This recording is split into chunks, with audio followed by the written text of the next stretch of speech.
ছাত্র জনতার তুমুল আন্দোলনের মুখে গত 5 আগস্ট ক্ষমতা ছেড়ে বাংলাদেশ থেকে পালিয়ে ভারতে গেছে শেখ হাসিনা।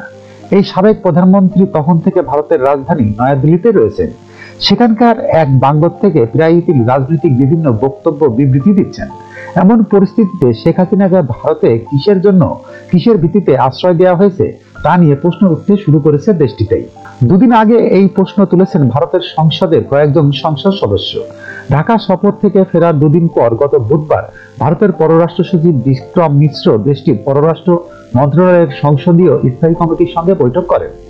ওই বৈঠকে প্রধান উপদেষ্টা অধ্যাপক ডক্টর মোহাম্মদ ইউনূস সহ বাংলাদেশের অন্তর্বর্তী সরকারের শীর্ষ কর্মকর্তাদের সঙ্গে আলোচনার বিষয়ে ব্রিফ করেন তিনি। দিল্লিতে 2.5 ঘন্টারও বেশি সময় ধরে চলা ব্রিফে দেশটির 21 থেকে 22 জন সংসদ সদস্য উপস্থিত ছিলেন। বুধবারের ব্রিফে অংশ নেওয়া একাধিক সূত্রের বরাত দিয়ে দেশটির সংবাদ মাধ্যম আইএনএস জানান, ব্রিফিং এর সময় পররাষ্ট্র সচিব বিক্রম মিশ্রের কাছে ভারতের কয়েকজন সংসদ সদস্য শেখ হাসিনা কোন মর্যাদায় দেশটিতে অবস্থান করছেন সে সম্পর্কে জানতে চেয়েছেন। এদিকে শনিবার একই ধরনের প্রশ্ন তুলেছেন ভারতের রাজনৈতিক দল অল ইন্ডিয়া মজলিস-ই-ইত্তেহাদুল মুমিনিনের প্রধান ও হায়দ্রাবাদের প্রভাবশালী রাজনৈতিক এমপি আসাদ উদ্দিন ওয়াইসি।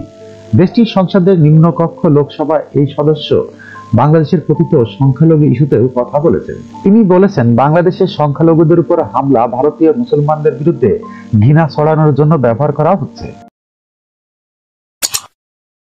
যখনকার খবর তখনই দেখতে চোখ রাখুন সুন 24 টিভিতে।